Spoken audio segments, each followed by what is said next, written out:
मित्रों प्रणाम।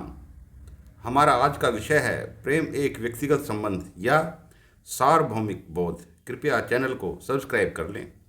मित्रों, प्रेम का विषय बड़ा भ्रामक है। साधारणतः लोग प्रेम को स्त्री पुरुष के संबंधों से जोड़कर देखते हैं। युवक युवती अति आकर्षण को या सम्मोहन को प्रेम कहते हैं, परंतु प्रेम का संबंध केवल स्त्री पुरुष से नहीं समस्त मानवता से होता है, क्योंकि प्रेम विस्तार का सबसे अच्छा माध्यम है। इसलिए प्रेम को हम सार्वभौमिक बोध भी कह सकते हैं। सारे समाज का जो ताना बाना है वह एक दूसरे की आवश्यकताओं को तुष्ट करने पर आधारित है। स्त्री पुरुष और संतानें समाज के केंद्र में होते हैं। प्रकृति ने जीवन के विस्तार का प्रबंध स्त्री पुरुष के माध्यम से किया है। जीवन की सभी विधाओं का आधार स्त्री पुरुष और संतान ही होते हैं। इसलिए जीवन की सारी संस्कृति इन्हीं के इर्द गिर्द घूमती है। स्त्री पुरुष के बीच का संबंध प्रेम से अधिक आवश्यकताओं पर आधारित होता है, परंतु संतानों से उनका संबंध प्रेम का होता है। स्त्री पुरुष अपने आप को असंतुष्ट रखकर भी अपनी संतानों को तुष्टि प्रदान करते हैं, तो यह प्रेम के दायरे में ही आता है, क्योंकि प्रेम कभी प्रतिदान नहीं मांगता। प्रेम एक ऐसा बोध है जो जीवन के पोषण को परिलक्षित करता है।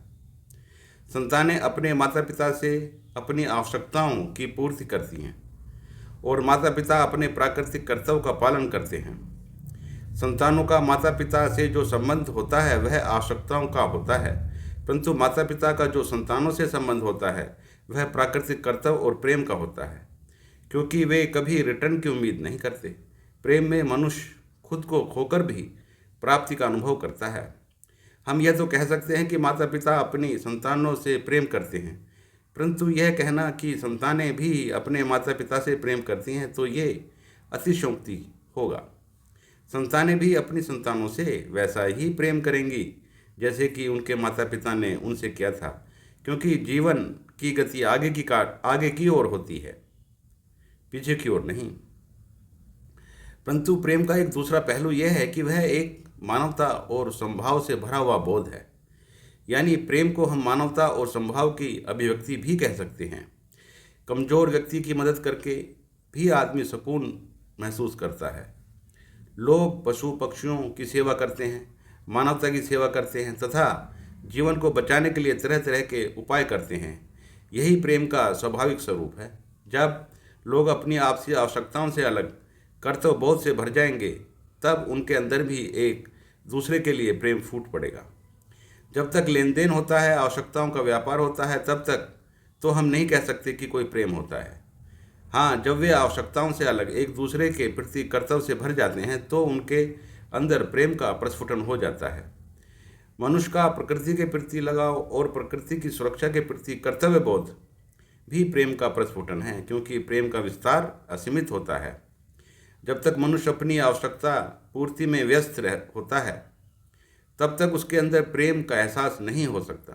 एक संतुष्ट और स्वस्थ मनुष्य ही प्रेम का एहसास कर सकता है। इसलिए प्रेम के एहसास को समझने के लिए मनुष्य को अपनी प्राकृतिक आवश्यकताओं से तृप्त होना आवश्यक है। मित्रों, प्रेम और आवश्यकताओं के बीच के अंतर को समझने के लिए यह आवश्यक है कि हम संतुष्टि और असंतुष्टि के अंतर को समझें, क्योंकि आवश्यकता हमेशा पहले आती हैं और प्रेम बाद में। जब मनुष्य अपनी आवश्यकताओं से तृप्त हो जाता है तभी उसके अंदर प्रेम फूटता है, क्योंकि संतुष्टि से आगे का रास्ता सार्वभौमिकता की ओर जाता है और यही आदमी की आध्यात्मिक चेतना का चरम बिंदु है। पोथी पढ़ पढ़ जुगमया भयो न पंडित कोय, ढाई आखर प्रेम का पढ़े सो पंडित होए। कबीर का यह संदेश प्रेम के विषय में काफ़ी कुछ संदेश देता है, क्योंकि प्रेम एक सार्वभौमिक बोध है, इसलिए उसे व्यक्तिगत संबंधों की तुला पर नहीं तोला जा सकता। प्रेम का अनुभव करना आसान नहीं, क्योंकि प्रेम के लिए आध्यात्मिक चेतना और संतुष्टि की आवश्यकता होती है, जो एक दुर्लभ एहसास है। आर्य संस्कृति में मोक्ष का एक विचार है, जिसका अर्थ है संपूर्ण आध्यात्मिक संतुष्टि, अर्थात किसी मनुष्य का सार्वभौमिक और संभाव की स्थिति में चले जाना। यह वही स्थिति है जहाँ से प्रेम फूटता है, यानी संपूर्ण संतुष्टि और संपूर्ण प्रेम। धन्यवाद।